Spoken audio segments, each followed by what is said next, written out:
E esse é o início do fim de Judá.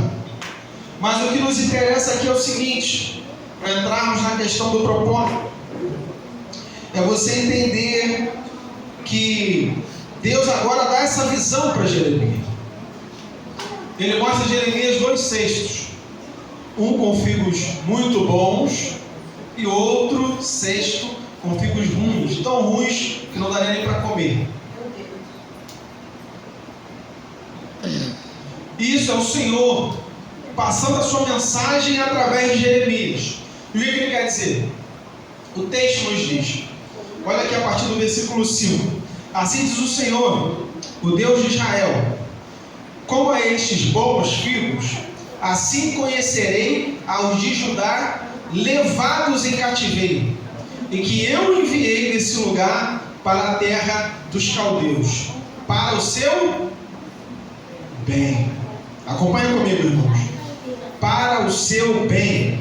Porei os olhos sobre eles, para seu e os farei voltar a esta terra, e edificá-los-ei, e não os destruirei, e plantá-los-ei, e não os arrancarei.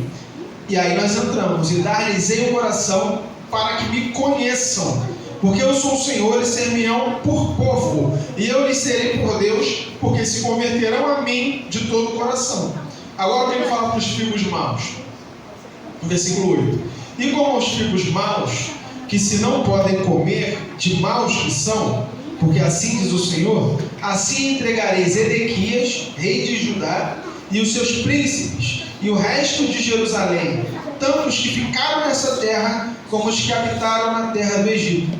Eu os entregarei para que sejam um terror, um mal para todos os reinos da terra, um opróbrio, um provérbio, um escárnio, e uma maldição em todos os lugares por onde os arrojei. Então agora você entende claramente, meus irmãos, qual é o contexto histórico da passagem e do momento em que nós estamos. Deus está sendo claro e dizendo: os que eu envio para o cativeiro é os que eu vou guardar, e os que eu deixo livre em Israel é os que eu vou abandonar. Estão conseguindo compreender, irmãos, a profundidade disso? Aleluia! Quantas vezes nós não entendemos aonde Deus quer nos guardar? Porque foi pregado para nós, irmãos, que o Evangelho é algo para te confortar apenas, para te fazer feliz, para te fazer sorrir. Foi pregado para nós o seguinte, meus irmãos, que se é de Deus, vai te dar paz. Quem já ouviu isso? Verdade. Não é? Ih, irmão, mas não dá para falar contra isso aí não. Isso aí não tem como você pregar contra isso. Se é de Deus, vai te dar paz. Será que a gente pode aplicar isso a tudo? Eu não estou dizendo que é inútil não, irmãos, mas eu quero que você reflita. Eu quero que você pense. Eu vou te trazer para outro profeta, tá? Em que a voz de Deus foi falada diretamente com ele. E ele entrou em pânico. Foi dada uma ordem a ele. E ele disse: não, isso não. Isso eu não faço. Lembra do profeta Jonas? A ordem de Deus é: vai lá e prega para Nínive. Era de Deus ou não era? Era a ordem de Deus ou não era? E agradou o coração de Jonas? E deu paz ao coração de Jonas? Não. Estão entendendo como a gente não pode ter frases prontas para resumir como Deus age? Porque é a multiforme graça de Deus agir. Eu acredito que algumas vezes você vai estar orando e quando você for tomar uma decisão, sim, o Senhor vai colocar paz no teu coração. Não estou dizendo que é inútil, mas eu quero que você entenda que às vezes o lugar que o Senhor quer te tratar é num lugar que você vai sofrer. É num lugar que você vai passar dificuldade, muitas vezes num lugar que você quer fugir. Jonas, quando é levado pelo peixe, levado à ilha de Nínive, antes ele prejudica um monte de gente que não tinha nada a ver com a fuga de Jonas.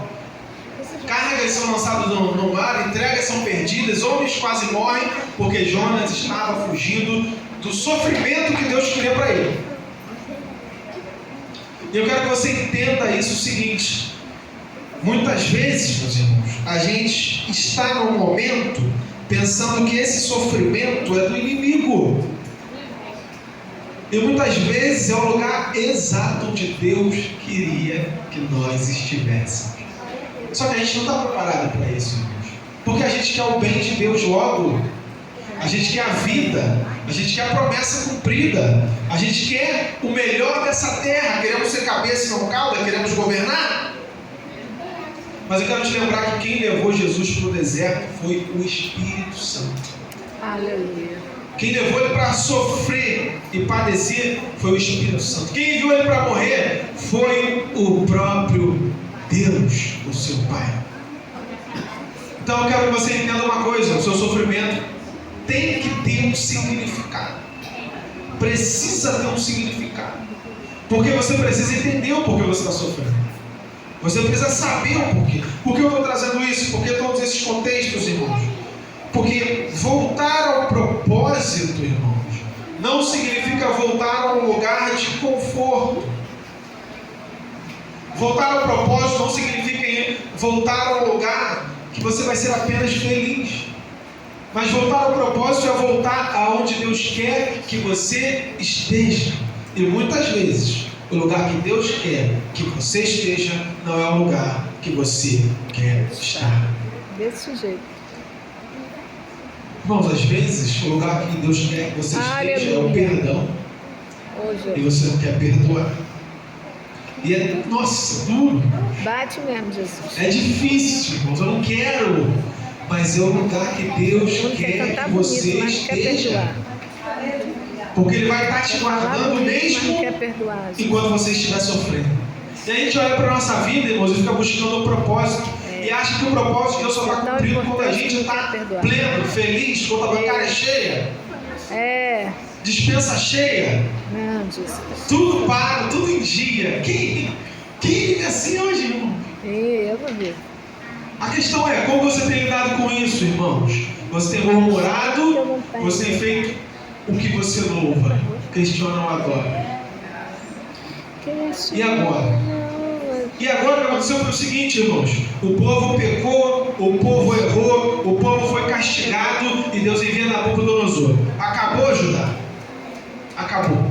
É cativeiro. Enquanto os profetas falavam assim: calma, vai durar pouco, Jeremias vem e fala: 40 anos. A tua geração que foi não é a geração que vai sair. 70 anos. É que quem ficou 40 anos foi Jeconias, 37 anos ele ficou.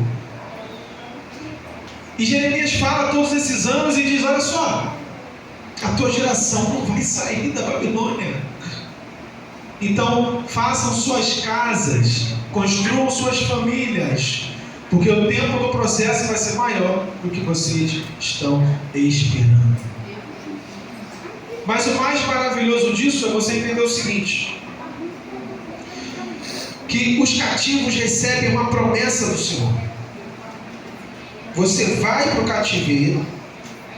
Ele foi para o cativeiro, mas ele foi com uma promessa.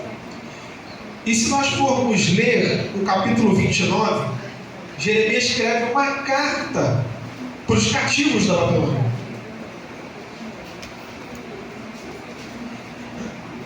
Depois dessa revelação, diz assim, vou tentar errado: e estas são as palavras da carta que Jeremias, o profeta, enviou de Jerusalém ao resto dos anciãos do cativeiro, como também aos sacerdotes e aos profetas e a todo o povo que Nabucodonosor havia transportado de Jerusalém para a Babilônia.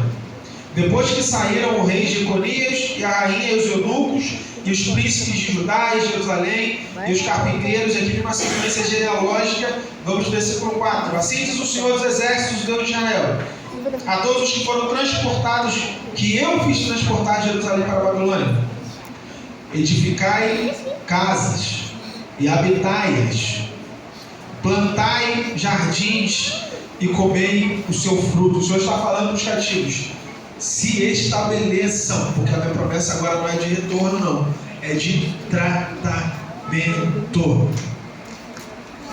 Tomai mulheres e gerai filhos e filhos.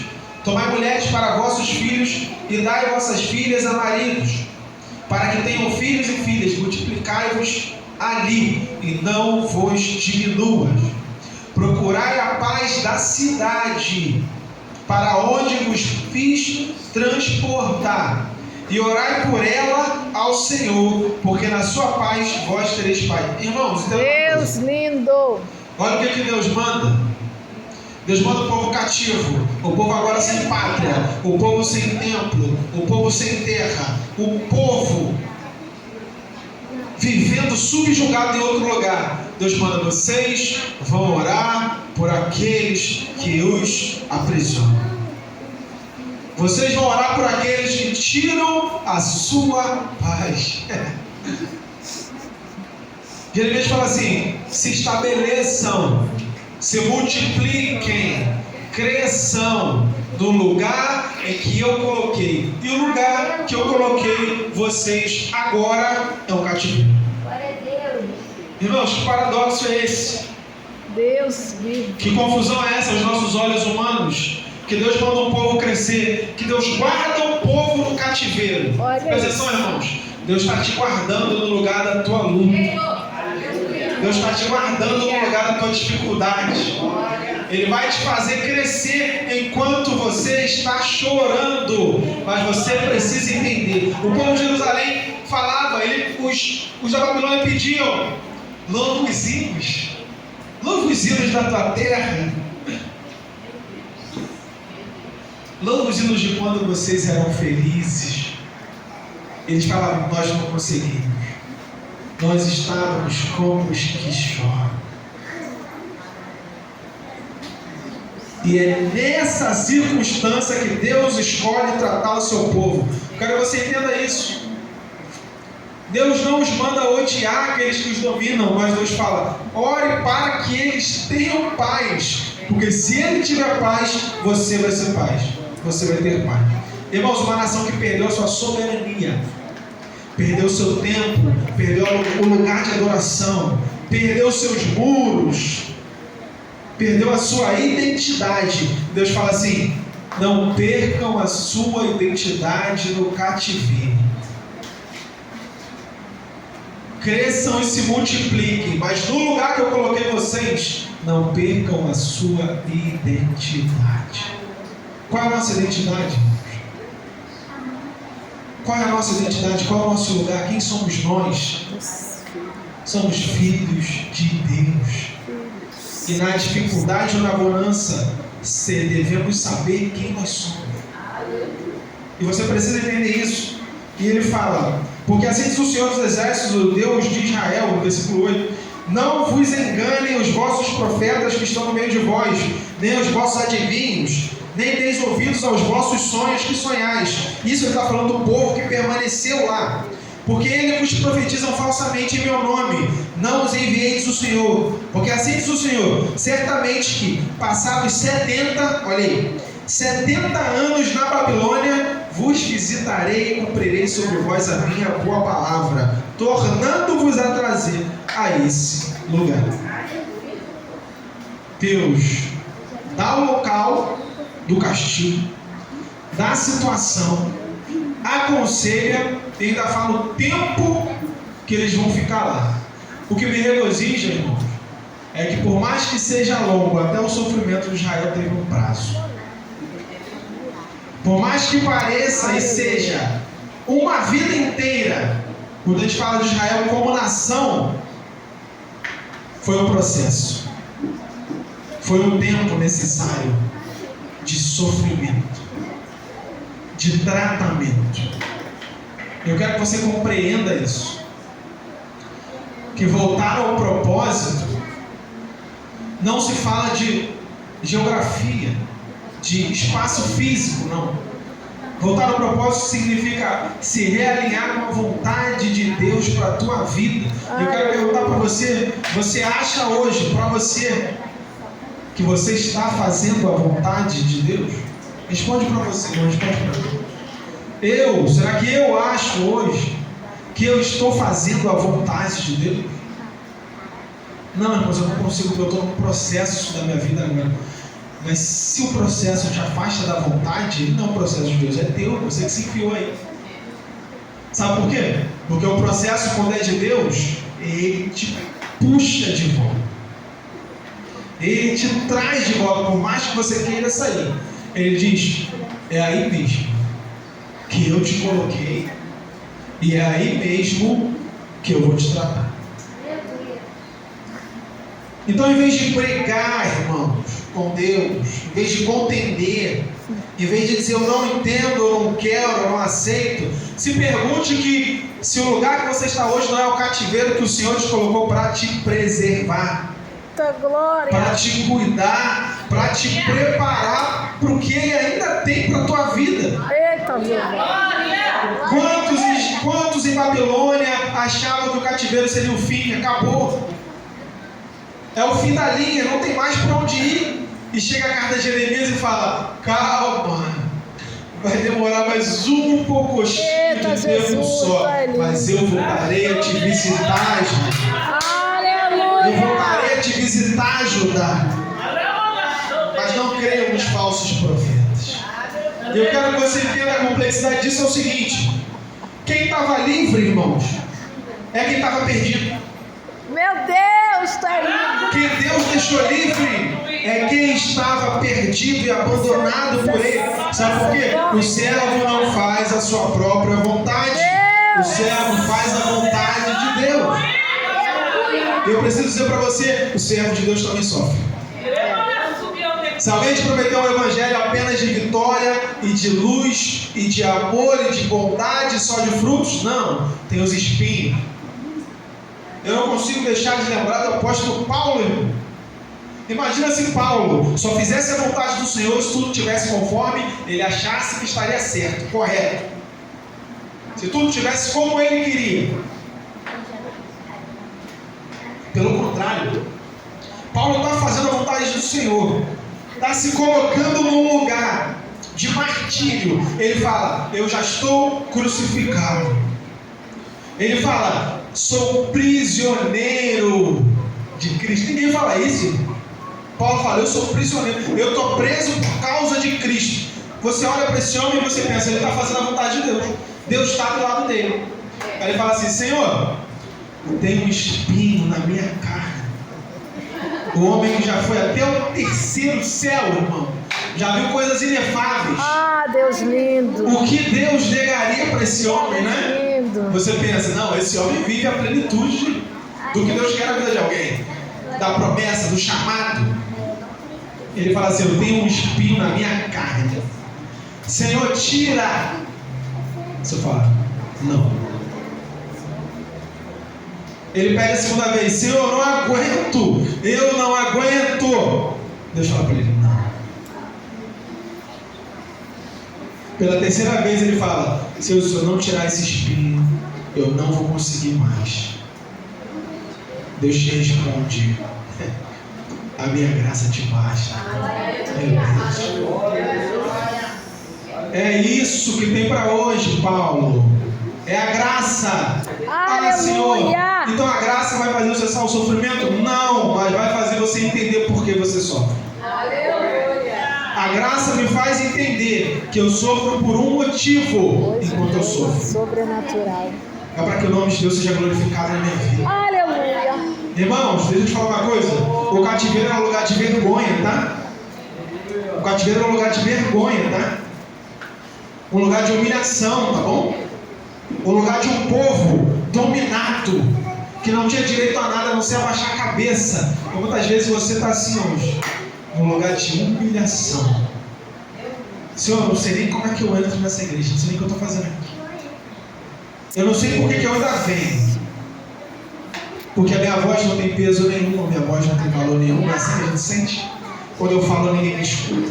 As pessoas viram a cara quando eu entro na igreja. O que eu estou fazendo aqui? Bem-vindo, você está no caminho do chamado. Você está no processo do cativeiro. Para que um dia o Senhor já prometeu, Ele vai tornar te visitar novamente. Ele vai restaurar o que uma vez Ele colocou na tua vida, irmão. Então o momento de queda não é o momento em que Deus te abandonou, mas é o momento em que Deus está tratando, está cuidando de você, mesmo no teu momento de vergonha. Esse é o Deus que nós servimos.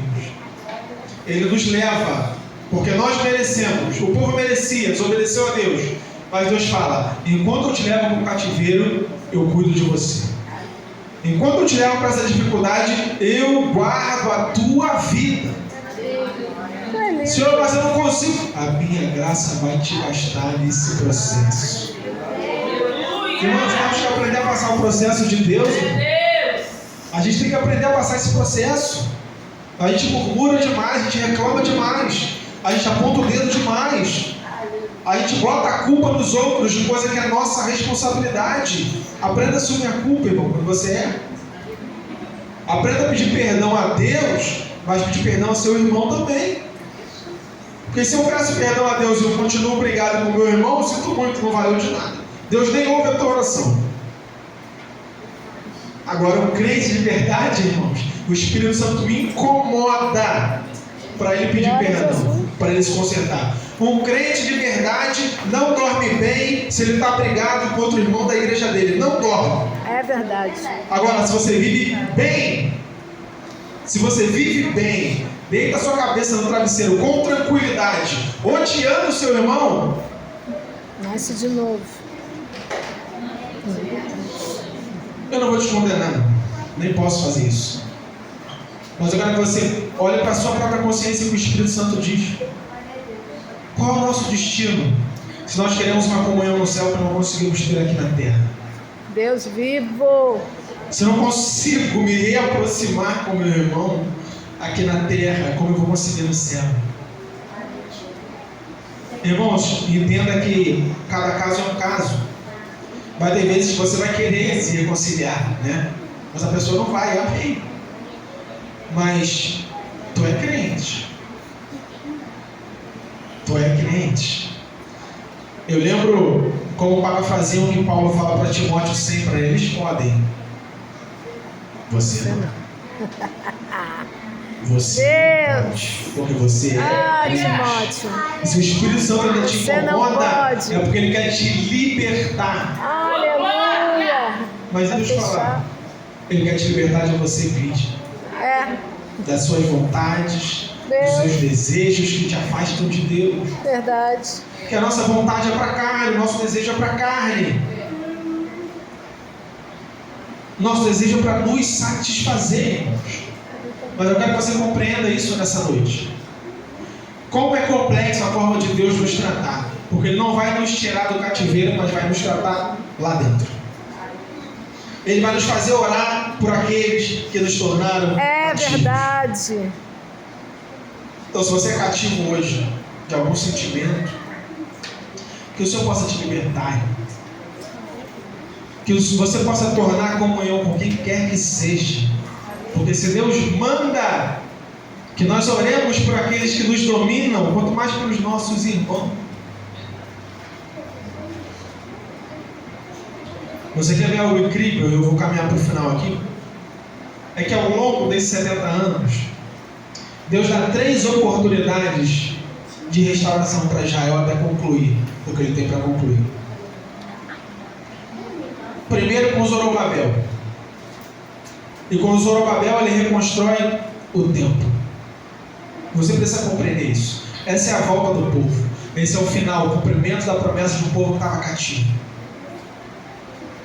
Primeiro, a Babilônia permite que Zorobabel volte. E Zorobabel, a primeira coisa que ele faz é reconstruir o templo do Senhor. O mesmo templo em que vai ser reformado por Herodes na época de Jesus. O que significa, irmãos? O que significa? Significa que Deus, primeiro nesse povo que foi cativo, que foi preso, Ele reconecta o povo com Deus. A primeira fase dessa restauração é a religação. O templo, como vocês sabem, era o centro da adoração. É o princípio de tudo. É a religação do povo com Deus. É o que? É retornar o culto, é retornar a intimidade com Deus, é retornar a identidade de um povo que não tinha mais identidade. Então, primeiro, não se constrói muros, não se lê as escrituras, primeiro se reconstrói o templo. Se revive. Então, primeiro Deus reconecta o seu povo com Ele, tá? Antes de consertar a vida do povo, Deus conserta o relacionamento do povo com Ele. Não adianta Deus te dar tudo o que você quer se você não estiver reconectado com Deus. Eita, Não adianta os muros, não adianta os hinos, não adianta os cultos, se o seu coração não for religado com o Senhor. E é isso que Deus faz com o povo agora. Antes de tudo, vou restabelecer o meu culto. Vou restabelecer a minha casa. Sabe o que é isso? Eu preciso restabelecer na tua vida o meu lugar de importância. Eita glória! Eu preciso estar no centro da sua vida. Não é palavra de homem, não é palavra de mulher, não é cargo de autoridade, é a relação de Deus com você. A primeira coisa, se você não tiver isso, não adianta nada. Pode pregar, pode cantar, mas se o seu coração não estiver alinhado com o que Deus quer, vai ser tudo vão. Vai ser tudo uma máscara. Vai ser tudo uma fantasia. Buscar primeiro o reino de Deus. Esse que a palavra diz. Buscar primeiro o reino de Deus e a sua justiça. A segunda coisa que ele reconecta, que ele reconstrói nessa retomada do povo, Israel, é através de Esdras, com o ensino das Escrituras Sagradas. É você entender, irmãos, agora que o Senhor já te reconectou, né? Agora que você já foi regenerado, você precisa o quê? Entender o que você ouve, entender o que você fala, entender para você poder pregar. Porque não adianta um culto sem consciência, não adianta um culto que não seja racional, não adianta um culto que seja uma bagunça, não. Precisa sim de uma orientação espiritual. Então agora que o Senhor restabeleceu a ligação, você não pode ser apenas um crente emocional, você tem que ser consciente com o Senhor com o que o Senhor quer na tua vida. Você precisa entender, irmãos. Você precisa estudar, você precisa querer saber. Da glória. Não adianta nada só o emocionalismo. E para encerrar, irmãos, com Neemias, a terceira e última reconstrução e reconectação, o que são restabelecidos, irmãos? Os muros. Os muros. Os muros. Agora a cidade é protegida, guardada. Tu é lindo, Jesus. Selada por Deus. Perfeito. Depois de todo esse processo, irmãos, agora é hora de Deus te proteger dentro da sua recâmara, te guardar, te colocar no lugar de proteção. Por quê? Porque passou o tempo do seu sofrimento e agora é o tempo da sua reconexão com Deus. Eu quero que você entenda que todo esse processo foi necessário, todas essas reconstruções, para que você possa ser liberto de achar que você entende o jeito que Deus tem que agir. Não, Deus tem que ser desse jeito aqui, senão não é você. O Senhor nos coloca num lugar que a gente não entende nada. Nadinha. E como é difícil ficar nesse lugar assim, eu não entendo, mas eu aceito a tua vontade. Meu Deus do céu. Senhor, eu não compreendo por que comigo, por que eu. Mas se é isso que o Senhor tem para mim, faça-se a tua vontade. E a gente não quer viver isso. A gente quer viver a nossa vontade. Senhor, eu sei como funciona, eu sei como tem que ser, porque eu já estive lá. Olha o povo que ficou lá. Não, vamos reinar, a gente sabe como funciona. O povo foi levado, mas quem também fomos nós, ficamos com a terra, ficamos com o trono, ficamos com o palácio. E os que tinham palácio foram abandonados por Deus. Porque eles tinham estrutura, mas não tinham um Deus que preenchia a estrutura. Então não adianta nada. Você pode estar bem aqui em cima, pregando, cantando, mas o Senhor Deus te conhece e habita ou não a estrutura. A estrutura é algo que qualquer um pode ver, mas o coração só o Senhor vê. Eita glória! O coração só o Senhor sonda. Eu quero dizer para você que está num momento difícil, está num momento de questionamento: Senhor, eu vou embora. Eu estou por um fio para largar tudo, para abandonar isso tudo. Não faz sentido mais para mim. Você está dizendo: espera só mais um pouco. Porque no seu sofrimento tem tratamento. Porque o remédio às vezes dói mesmo, é amargo. E muitas vezes a gente está onde a gente está por escolha nossa, por erros nossos. Mas o Senhor ainda assim é misericordioso, Ele não nos abandona. Eu quero dizer que por mais que você ache que tem errado, o Senhor não te abandonou. O Senhor não te esqueceu. O Senhor não te deixou pelo caminho. Você está entendendo o seguinte: vai ter um momento dele te reconstruir, dele te refazer, mas até lá a graça dele te basta. Glória a Jesus. Ouça bem, escolha bem, meus irmãos, as vozes que vocês têm ouvido. Meu Deus. Porque Zedequias escolhe não ouvir a Jeremias. Ele escolhe ouvir os profetas que eram amigos, aos profetas que falavam o que agradava a eles. E eu quero que você saiba medir qual conselho vem do Senhor e qual não vem. Saiba ouvir, saiba interpretar. Um dos homens mais sábios foi Aitofel. E a pastora sempre prega dele: Deus confunde o conselho de Aitofel. Davi está guerreando, se eu não me engano, contra os seus filhos. E os seus filhos ficaram como os mais sábios. E Davi fala: Senhor, confunde o conselho daquele homem, porque ele é um gênio, um sábio. E por mais que parecesse bom, o conselho dele levou o filho da minha derrota. E Davi é uma vitória. Então eu preciso que você saiba ouvir a voz de Deus. E nem toda voz de vitória é a voz de Deus. Porque aqueles profetas falavam: olha só, vai ser pouco tempo. E não era de Deus. E Jeremias era pesado, duro. E falava: vão ser 70 anos. Quem queria ouvir isso? Mas era a mensagem que Deus tinha. Então que você se liberte desse evangelho que promete que você só deve fazer o que te faz o bem.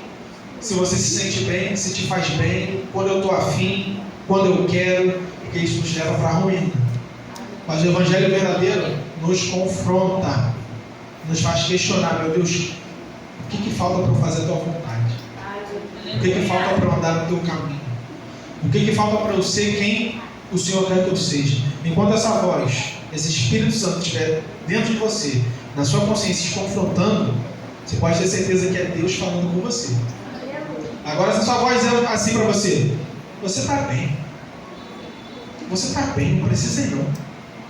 Ou você não é obrigado a ouvir isso. Sabe quem falava assim? A serpente. Ei, por que você não pode comer? Come aí, rapaz. Prova que você está certo, que você vai ser igual. Cuidado com os conselhos.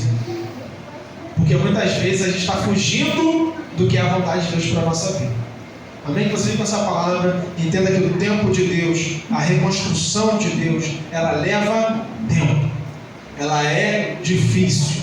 Mas que mesmo demorada, o Senhor está dizendo para nós: eu não te abandonei.